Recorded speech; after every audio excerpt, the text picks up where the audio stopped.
I'm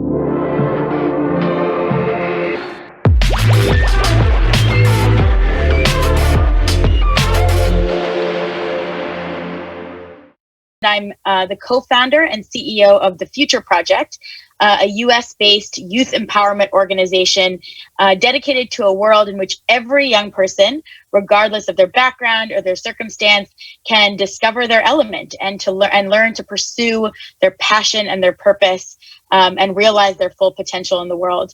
And like so many of you, and tens of thousands of other social entrepreneurs and educators and parents and many more across the world, Sir Ken fundamentally shaped the trajectory of my life and my career. I met Sir Ken for the first time about 5 years ago, but it was about 5 years before that, shortly after the famous TED Talk that many have already alluded to, that this fundamental trajectory shift started to happen. I was so inspired by Sir Ken's ideas and his conviction and his worldview that I decided with my co-founder and partner, Andrew, to dedicate my life to them. We started asking ourselves, much like Sir Ken taught us that, everything starts with good questions. We start asking ourselves many of the questions that he sparked in his books and in his talks. What would it really look like for every young person to discover their element? How could this actually happen? What if students woke up every day inspired and excited to go to school? And what if every adult that worked with them every day knew how to help them find their element and realize their full potential? So it was these questions that led us to start the Future Project. And in many ways, and sometimes without even realizing it, honestly, the Future Project, has been something of an ode to Sir Ken, a manifestation of his vision and a translation of his ideas into tangible programs and experiences for young people, like I know so many of you do in your classrooms and in your communities as well. So Sir Ken taught me many, many things over the years, but today I'd like to share 3 of the biggest lessons that he taught me, not just in an attempt to remember him, although he is worth remembering, his legacy is worth honoring, but really to honor him in the way that I knew he would want most, which is by passing along his lessons and his inspiration to as many people as far and wide as possible. So the first lesson is simple, and it's utterly profound, and it's very similar to what you just heard from Posse over the last 10 minutes or so, which is that every young person is a miracle. Every one of them deserves the opportunity to find their element and to live a full and purposeful life, to realize their full potential in life.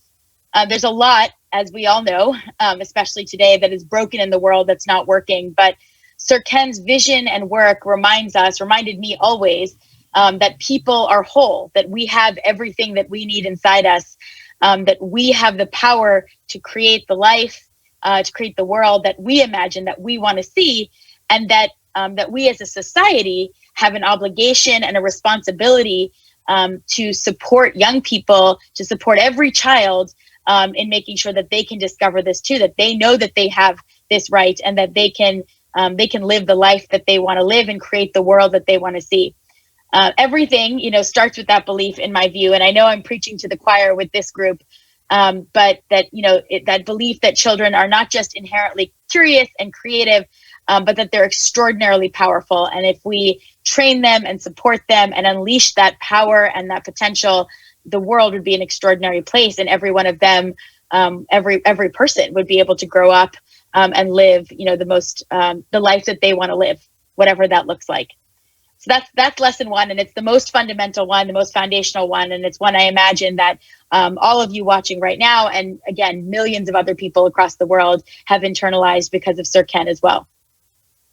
The second lesson is more about us, actually, those of us dedicated, who have dedicated ourselves, our lives, our careers to the miracle business, as he called it, the work of supporting the miracle that is every young person.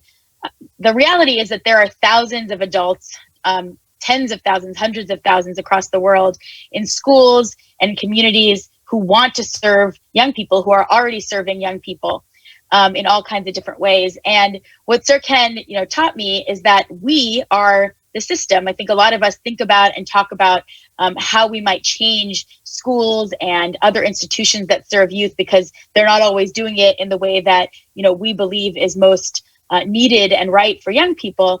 But the reality is that we have the power to change it and to do so every day in the work that we do with children in classrooms, in communities, in organizations, in hospitals, and many more beyond. So we've taken all this to heart in a really big way at the Future Project. You can see this photo that I have of Sir Ken with some members of our team in 2016 in New York City. But this idea that we, those of us who've dedicated ourselves to young people, to the miracle that they are, that we have this power, led to our first big insight or innovation at the Future Project. So we invented a few years ago a new role in society and in schools that we call the Dream Director. I imagine that many of you watching this right now are dream directors in your own right. But the idea is, we recognize that there's so many of us who want to serve, and no matter what the narrative is, whether school has been designed for a different time, that it's not conspiring to support young people in developing their creativity in the way that we believe it must, that all of us could do something about it every day. So we went out over the last several years and we looked for educators and entrepreneurs and coaches and artists and people who had dedicated their lives in different ways to young people. And we asked them to serve as dream directors. We recruited them, we trained them, we embedded them in schools across the US, across dozens of different communities. And they coach students. They work directly with young people, high school age students, to dream up and build what we call future projects. Projects that channel their passion and purpose, that give them an opportunity to play and imagine, and turn them all into something tangible, turn their vision into something tangible that made a real difference in their communities or in their world, even if the difference was very small. And the Dream Directors also worked in collaboration with the adults in the building, with the teachers, with the principals, with the administrators, to help them build a culture that was safe and inspiring and welcoming and creative for students.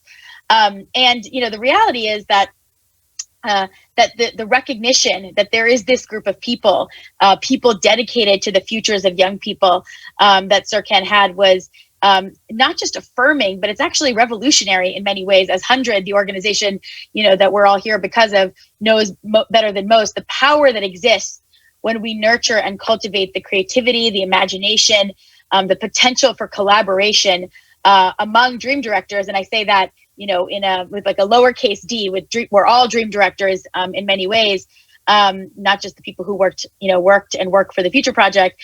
The idea that when we unleash the innovation and the creativity of that group of people, the probability that young people across the world will realize their potential grows exponentially. And that to me is such an exciting idea. If you empower the people who can empower young people, then the ripple effect is fast and it's potentially huge. And that's I think an extraordinary insight that Sir Ken had, and that he taught me.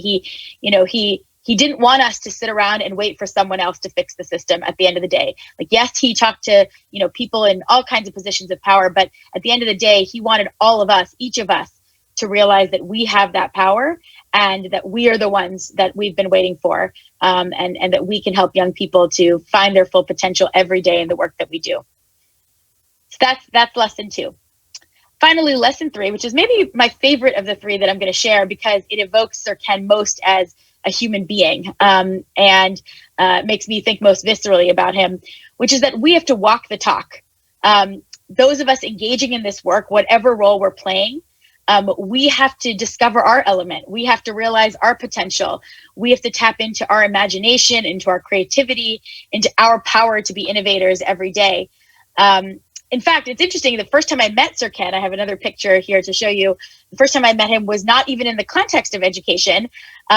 We were actually all speaking together at a conference in the Midwest in the US, and he was talking with a big company about creativity in the workplace.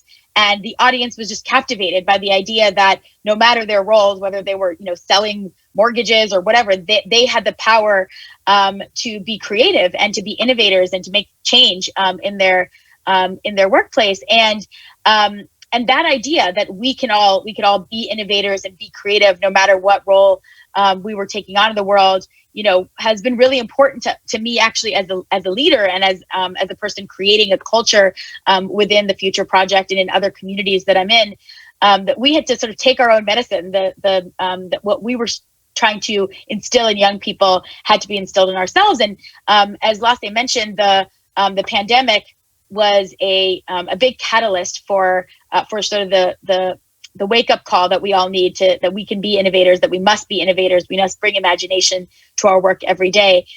When everything changed overnight for us, as I know it did for all of you probably in different ways back in the spring, we couldn't work in schools in person anymore. And, we kind of stepped back as a team and we said, what do we do? Do we just wait it out? Do we hope that this goes away soon and we'll be able to get back to what we are doing? But what happened actually is that our students came to us, and if you listen to them, if we listen to young people, we all know that they'll tell you what they need. And so they came to us and they said, we can't believe we're telling you this, but we miss school. We miss the connections and the people that care about us, and we miss the opportunities to do things that matter to us.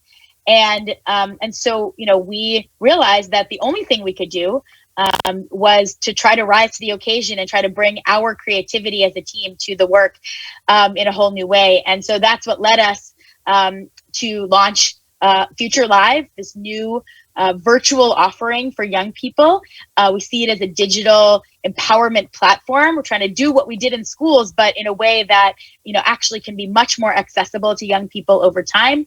So a platform that allows, young people to join a global community and get access to live sessions where they get to explore their passion and purpose with the coaching of a dream director, on-demand content from people all across the world who want to teach young people lessons, and on-demand coaching from dream directors, from mentors, from people in the community, from teachers who can support them as they're facing challenges or having insights and breakthroughs as they pursue the things that matter most to them. So we piloted Future Live with several hundred students over the last several months, and now we're preparing to open the platform to several thousand and then hopefully several million children, young people all across the world. So I share that story, as an example of us having to internalize and express in our culture the commitment to innovation, to creativity, to imagination that Sirken stood for. But to me, his message, his lesson to walk the talk extends actually far beyond that. To tell you the truth, I may have never met anyone who embodies their vision and who walks their talk more than Sirken. And the photo that just popped up in that photo was Sirken, me, Andrew, my co-founder, one of our dream directors, and a few of our students. And I remember so viscerally from that moment how much how interested he was in us, in our ideas and our imaginations, in the young people that he was meeting. He loved and embraced everyone. He put us at ease. When he met us, like we were all tongue-tied and starstruck and, amazed to be meeting this person who we had heard about and learned about and read about for so many years. And he never made us feel like he was any different than any of us, that we were as important, that our ideas were as valid as this extraordinary man who had been knighted and who has still the most watched TED Talk of all time. He was witty and funny and just genuinely curious at all times about everything around him, whatever the setting, the content, the moment. I watched him, make time for people, whether they were trying to get a book signed in a book line or, attending an event or a dinner.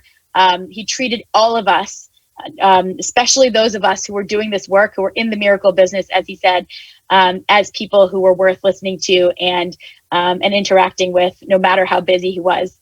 And as a result of that, and of course of his extraordinary vision and his ideas, he showed me personally, not just a path for my life and my career, but what it means to and what it looks like to be an ambitious and brilliant and influential person, but also a person who is always full of humanity and humor, and levity and lightness and kindness, which is just sadly far too rare in the world to find both of those things: brilliance, ambition, influence, and kindness, humanity, humor, in the same person, and for that person to be the same person, whether they're on stage or they're sitting with you at a bar or wherever, is an extraordinary thing. He made people feel seen, worthy, important, and at the very least, he always made me feel that way. So thank you, Sir Ken Robinson, for everything that you've done for our field, for our work, for our ideas, but also thank you for who you were and for what you instilled in every single one of us as a result. I will always be grateful for that.